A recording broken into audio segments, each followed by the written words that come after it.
So, here's a spot right here.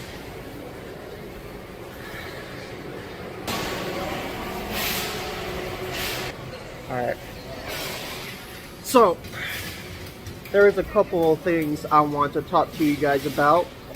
Mainly, why you shouldn't be unwavering when it comes to your beliefs. If you believe something is wrong, don't change it because you feel like you're about to lose a friend. For instance, we live in a world where good is replaced with evil and evil is replaced with good. Up until 20 years ago, it was common knowledge that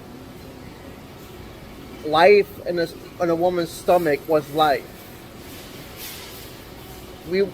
Up to 20 years ago, it was common knowledge that there was only two genders. There was a male and a female.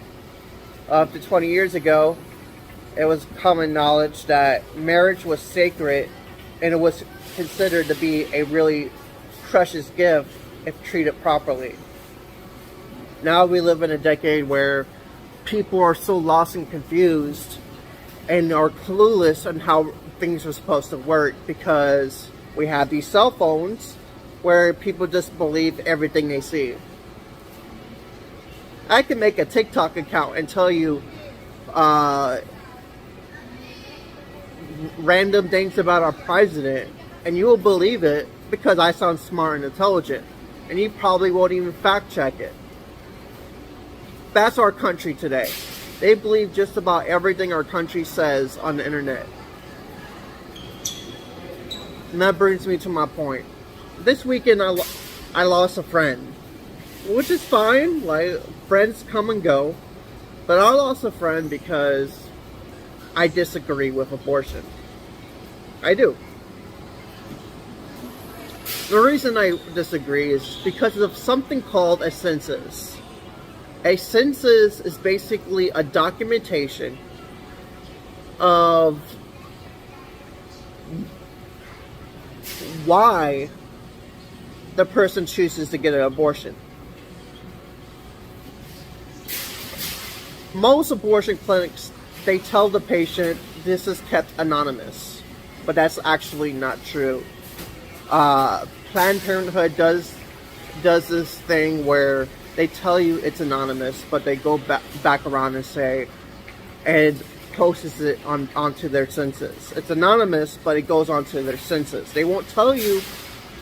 They won't tell you your name, your address, or why you did it, but they will put that into a census. In other words, let's say, for an example, you chose to do something bad. The company you chose to do it with said, don't worry, it's completely anonymous. But that company has to register that stuff in somehow. So they register into a census. They didn't say your name. They didn't say why you did it. They just did it another way through a census, which documents the amount of people did it and the reasons behind why. Now, if you're smart enough and you're following along so far, you probably are catching on to what I'm getting at. A census is a documentation of a list of people. The most common known census is the population census. The population census calculates the number of the world's population every 10 years. The census I'm talking about is the Planned Parenthood census. The Planned Parenthood census basically documents why they got the abortion, what term they got the abortion, where they got the abortion. They didn't mention their name, their address. They just mentions they put it into a percentage. All right. Now, with all of that in mind, only 10% of all abortions in the Planned Parenthood census or the Planned Parenthood database were done out of rape or a danger to the mother's life. 90% of all abortions were done out of convenience. And that is evil. The part where they do abortions because it messes with their livelihood.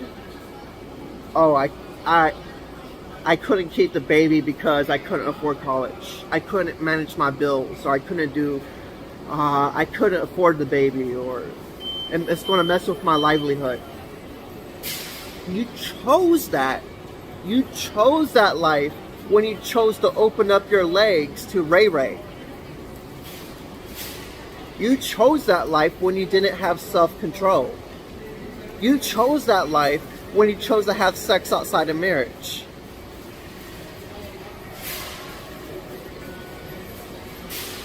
People forget that life in a mother's stomach is life.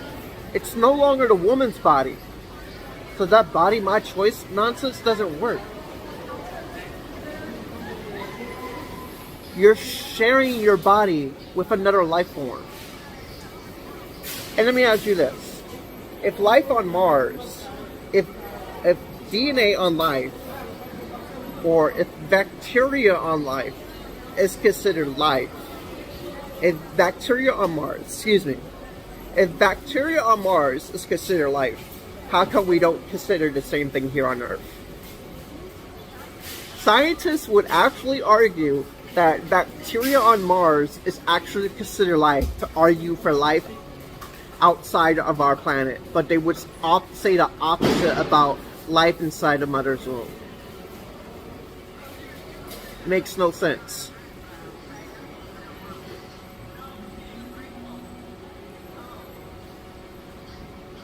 Now I'm going to play a mental game with you. Watch.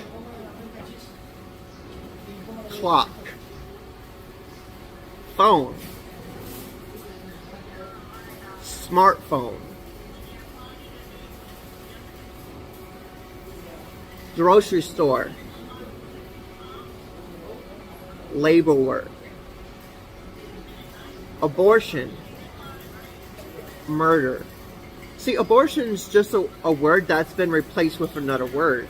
Murder is basically the original term for abortion. When you're committing abortion, you're committing murder. A lot of people will hate me for saying this stuff. A lot of people will disagree with me with this stuff, but the data doesn't lie. 90% of all abortions are done out of convenience. If you look at a census, the census done through Planned Parenthood, only 10% of those were done out of rape, incest, or a danger to the mother's life. Now, I may lose friends over this, I may lose family over this, but that doesn't matter. I'm not changing my beliefs for nobody. That's facts.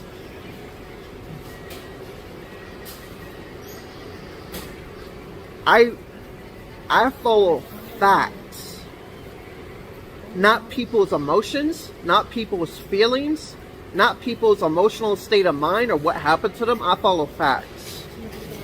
It is facts that only 10% of all abortions are done out of rape, incest, and a danger to the mother's life. It is fact that 90% of all abortions are done because of the inconvenience to the mother's life. And the very fact that the woman is choosing to have an abortion because of the inconvenience to the mother's life, that is evil and that is murder. If you don't want to be called that, you should have kept your legs closed. You should have had self-control. You should have waited until the right time. You should have waited until you were married and had a stable job. You should have waited until the man was stable and had a stable job. And instead of sleeping with Ray Ray, instead of sleeping with Pokey, you should, instead of sleeping with Chris Brown, you should have waited. But instead, when you chose to have no self-control, open your legs at the wrong point in your life to a man you barely knew, and now it's an inconvenience to your life and livelihood, and now you want to murder it. Now you want to murder your baby because it's an inconvenience. Now, I would not be talking about this video because I'm a man of facts. If it wasn't true, I will lose friends. Like I said, I will lose family. I will lose loved ones over this argument. But I'm not changing how I feel, what I believe, for anybody. So back to my original point. If you're somebody who believes in something, don't change it for nobody. If they don't like your argument, don't change it for nobody. They will make up every excuse in their argument to try to justify why they're right without no factual information.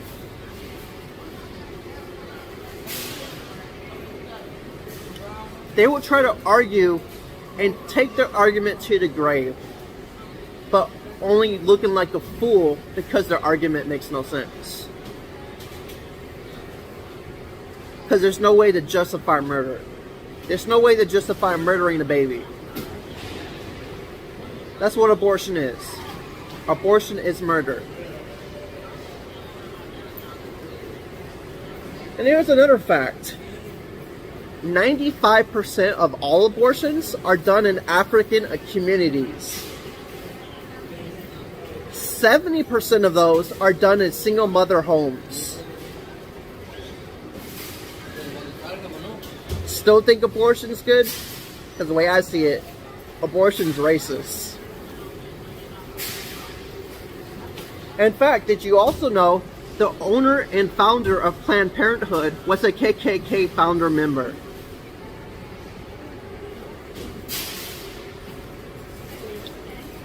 So if you support the idea of minorities having equal rights, but you are against racism, you're supporting a company who was founded on the idea of racism.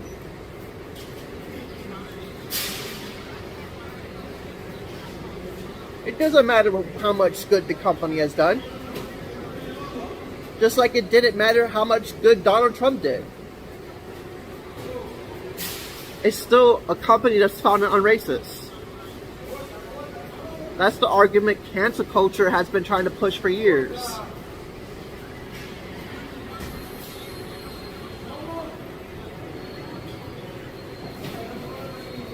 Now,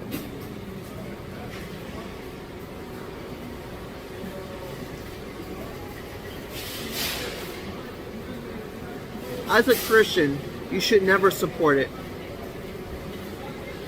Eliminating your child because it's an inconvenience to your life is nothing you should ever support,